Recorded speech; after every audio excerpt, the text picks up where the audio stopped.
I'm so over the moon about this situation. I am currently in line in the queue to get into Jasper National Park. This isn't real! How is this real? I am now at that false summit. I almost turned back.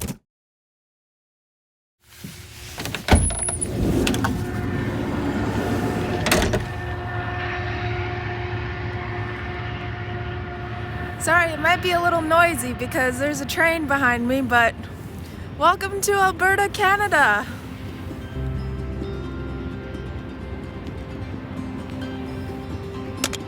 Oh my gosh, this isn't real. This isn't real. How is this real? Hello, Alberta.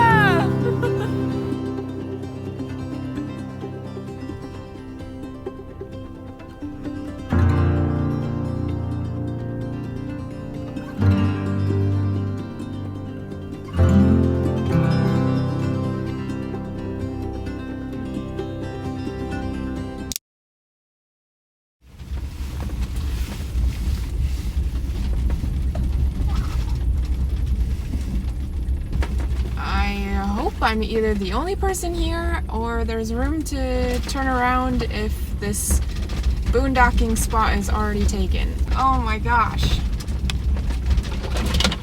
Ah! Oh, and there's nobody here! Oh, wow. How am I getting so lucky? How am I getting so lucky? Dude, how is this even free? How is this even...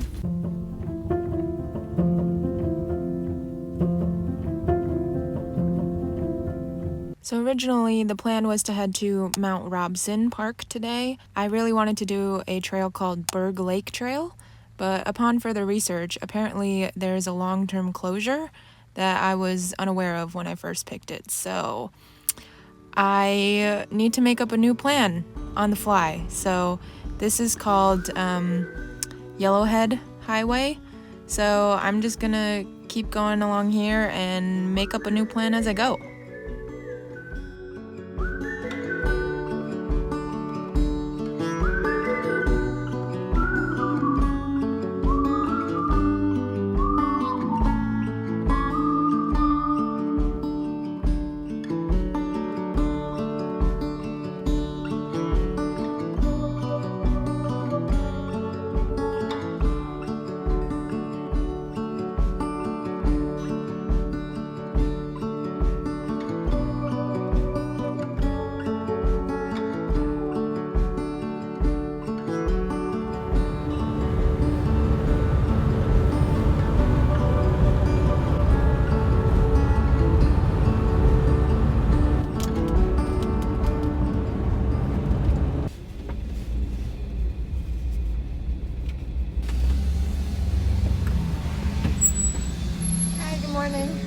Thank you so much.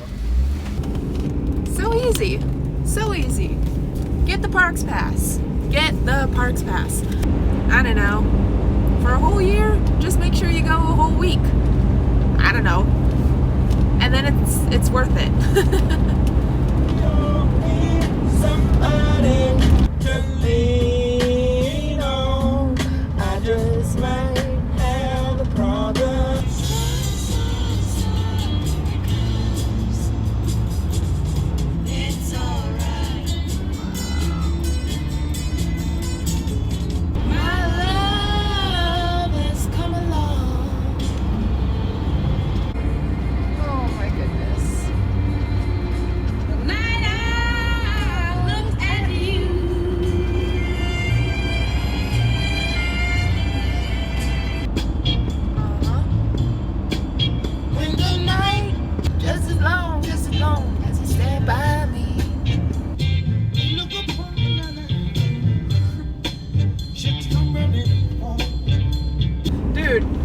Canada is so cool. Canada is so freaking cool. Ah.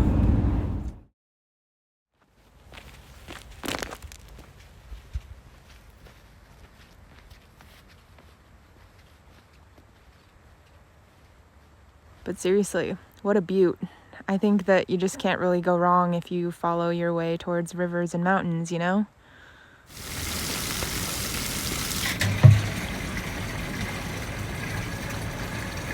Okay, fresh Canadian spring water, check. So you might be wondering why I chose Hinton, Alberta in Canada rather than, say, somewhere like Jasper in Jasper National Park.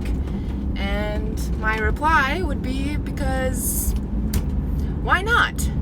No, Hinton has been a great stopover, if you will, to get all the van life essentials done.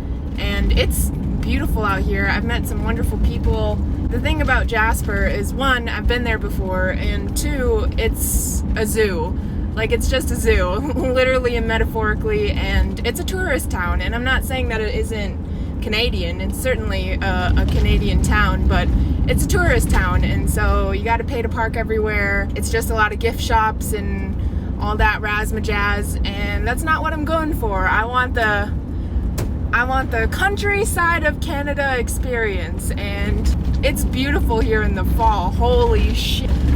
I don't know, just the pops of yellow, the backdrop, I mean, gosh dang. Gosh dang, gosh dang.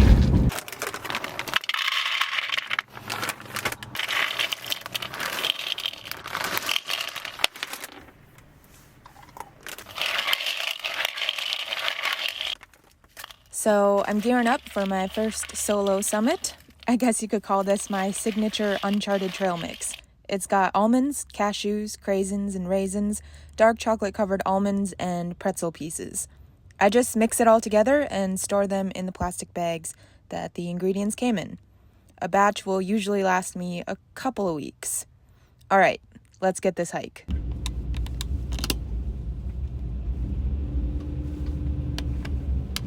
Okay, today I am attempting to summit my first mini mountain in Canada. This is definitely going to be the hardest hike that I have ever tried. So,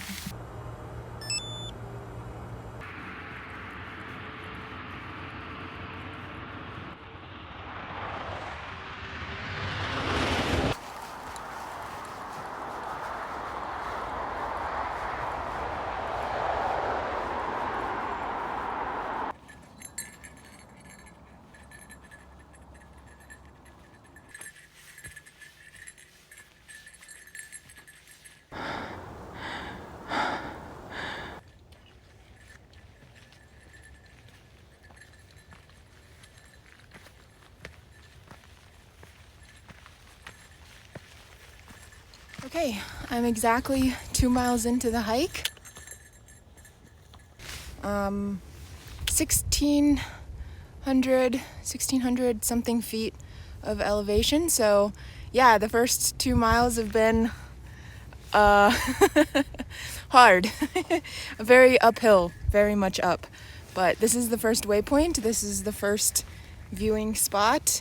It's beautiful, it's gorgeous. This mountain hike is very humbling, very humbling. So if I'm not mistaken, this right here is another mountain that you can climb called Roche à Perdrix. Roche à Perdrix. Roche à Perdrix. It sounds very French. I'm probably butchering the name. Apologies to you French-speaking people. Someday, one day, I would love to tackle that. It's not going to be today, though. It's gorgeous to look at, though. So rumor has it that if you take a picture of yourself at the top of Folding Mountain, and then you show it to the people working at the Folding Mountain Brewery at the bottom of the mountain, apparently they give you a free glass of beer. So I'm working towards that free beer. That sounds so good right now.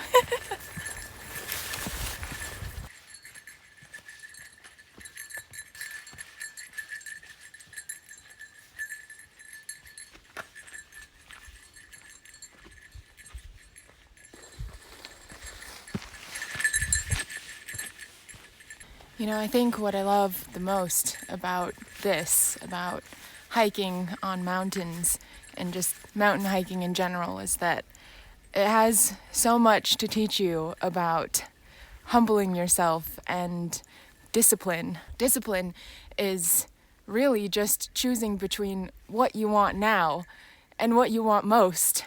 And right now, what my body wants is for me to stop hiking this mountain and to turn around and go back down and just buy a glass of beer. Like, I don't need a free one.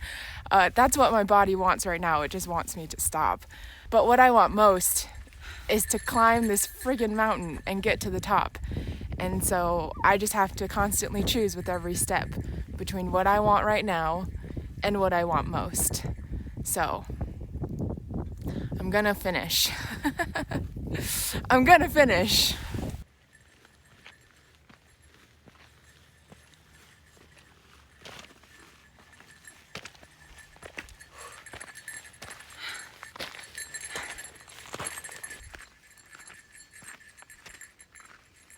So when I was looking at information on this trail, everyone was talking about how there is this false summit that when you are going up, it looks like you make it to the top. So I am now at that false summit, and I see I see what I have left to go. Oh, wait till you get a load of this.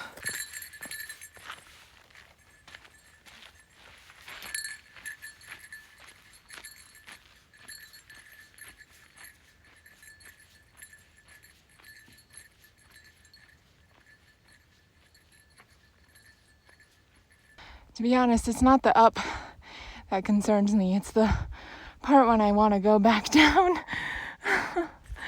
Oh, shit.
There's a point where I was really ready to turn back. I didn't have the camera on.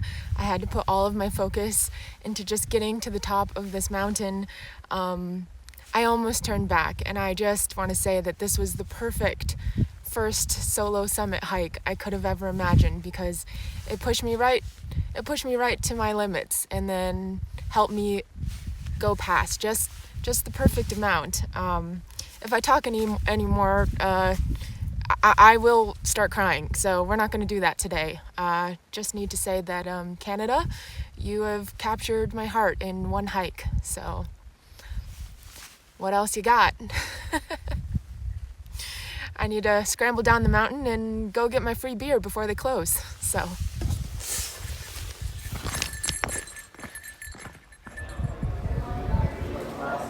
Thank you so much. Very well.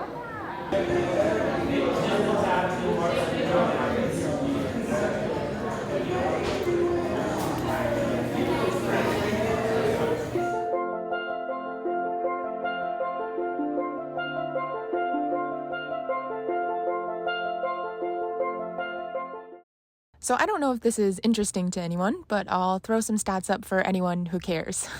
You can pause the video and read through it, but this hike is actually only 9.1 miles long out and back, or 14.8 kilometers. It was a little bit longer for me, just going back and forth for the camera tripod, and not including the drone flying time, this took me just under 6 hours to complete.